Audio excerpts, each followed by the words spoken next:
As we grow older, the relationships with our children can become complicated. Perhaps they don't call as often as you'd like. Maybe they disagree with your choices or forget to include you in their lives. You might feel invisible, or you may be frustrated by repeated conflicts. Here are what to do. 1. Recognize your emotions. The first thing to consider is your emotions. Feeling anger, hurt, disappointment, or even resentment is natural, especially after decades of giving and caregiving. Perhaps your children have drifted away, or you feel they no longer value your guidance. These feelings are valid, but emotions alone should not guide permanent decisions. Let me tell you about Helen, a retired schoolteacher from Ohio. Helen had spent her life raising 2 children. When she retired in her early 70s, she looked forward to more connection with her kids. But calls were rare, invitations to family events were sparse, and she felt invisible. After months of silence, Helen felt her anger growing. She thought, maybe I should just walk away. But Helen's story didn't end there. Through conversations with friends in her local senior group, she realized her anger was masking fear, the fear of being alone, and the fear that her children had forgotten her. When she acknowledged her true feelings, she decided to reach out in a simple, heartfelt way. She sent a short letter, sharing memories, expressing care, and inviting connection. The response surprised her. Her children replied warmly. One shared memories she had long forgotten. Another asked for advice on a life decision. Slowly, Helen's relationship with her children returned. Her story reminds us that understanding our emotions is the first step in making wise decisions. Emotions are powerful, but they are not permanent. They shift, change, and can be understood when we take the time to reflect on their origin. Acting on anger or hurt alone can lead to regrets that last decades. 2. Consider the long-term impact. The second thing to consider is the long-term impact of ending the relationship. Walking away might feel like relief today, but what about tomorrow, next year, or even 10 years from now? Later in life, family relationships become anchors, sources of comfort, joy, and shared history that cannot be replaced. Let me tell you about George, a retired Navy veteran in Florida. George loved his son dearly, but their relationship had been strained for years. In his late 60s, one heated argument left George feeling frustrated and exhausted. He thought about cutting ties entirely. Before making a permanent decision, George asked himself a question. What will life look like in 10 years if I walk away? He imagined birthdays without his grandchildren, holidays without shared laughter, and lonely evenings without someone who truly knew him. The thought was unbearable. So instead of walking away, George chose patience. He reached out gradually, with small gestures, phone calls, short notes, and invitations to meet for coffee. Over time, his son began responding in kind. Today, George talks with his son and grandchildren regularly. What seemed like an impossible relationship was restored through patience and thoughtfulness. Consider this. When you look back on your life, what will matter most? Will you regret the arguments that caused separation, or will you cherish the chance to maintain a connection that brings warmth in later years? Many seniors make decisions in moments of temporary pain, but long-term perspective often reveals a wiser path. 3. Assess your communication. Number 3. Assess how you communicate with your children. Often, conflicts arise not from lack of love, but from misunderstandings, unspoken expectations, and generational differences.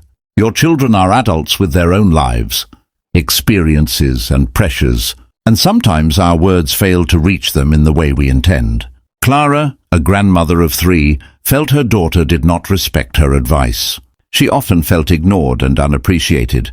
Clara was frustrated and considered walking away. But she tried a new approach. Instead of confrontations, she wrote letters. In these letters, she shared stories from her past, hopes for the future, and gently expressed her feelings. These letters opened communication in a way conversations hadn't. Over time, her daughter responded, empathy grew, and the relationship improved. Clara realized that sometimes the bridge isn't lost, it's waiting for us to rebuild it with care and patience. Another tip: listen first, speak second. Often, adult children want to feel heard more than corrected. Using statements like, "I feel," instead of "you always," softens communication and reduces defensiveness. Communication is an art we continue to refine throughout life, and in our later years it can restore bonds we feared were gone. 4. Reflect on your motivations. Number 4. Consider your motivation for ending the relationship. Is it anger, exhaustion, pride, or a sense of being unappreciated? Or is it a genuine concern for your well-being? Helen, for instance, initially wanted to sever ties out of anger. But as she explored her motivations, she realized her actions were rooted more in fear and loneliness than in dislike for her children. Recognizing this allowed her to choose patience and communication instead of a permanent goodbye. George, too, realized that pride was driving some of his thoughts. He didn't want to appear weak in the eyes of his son. Once he acknowledged this, he could reach out in humility, which ultimately brought his family closer. Motivations can change with awareness. Understanding why you feel the way you do ensures your decisions are deliberate rather than impulsive. 5. Explore reconciliation. Number 5. Explore reconciliation. Reconciliation does not mean forgetting the past or pretending everything is perfect. It means seeking peace, understanding, and renewed connection where possible. Helen and George's stories show how small steps can lead to meaningful reconnection. Helen wrote letters and shared memories, and George sent short notes and made small gestures of care. These actions didn't erase the past, but they opened doors for future conversations and restored the bonds they feared were lost. Reconciliation might mean forgiving past hurts, reaching out first, or simply acknowledging shared love. In your golden years, these gestures carry immense power. A small act of communication, a phone call, or an invitation can make all the difference. 6. Consider your support system. The last thing to consider is your support system. Walking away from your children may leave a void. While friends and community groups are wonderful, your children carry your story, your legacy, and a shared history that cannot be replaced. Helen and George both relied on support from senior groups, friends, and neighbors. These networks gave them strength to navigate family challenges.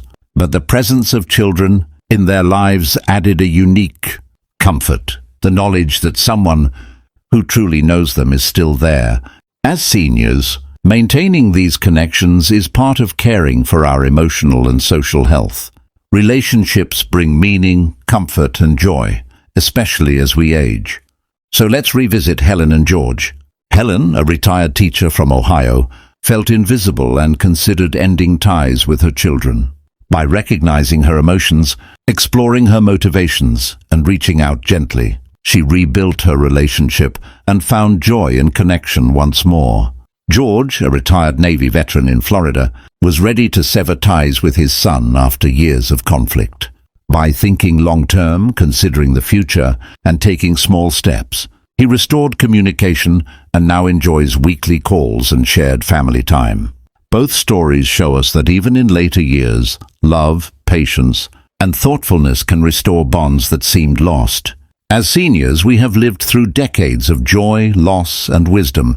Family relationships can be complicated, but walking away is a permanent choice with lasting consequences. Take time to understand your emotions, motivations, and the long-term impact of your decisions. Explore reconciliation. Reach out with patience, care, and love.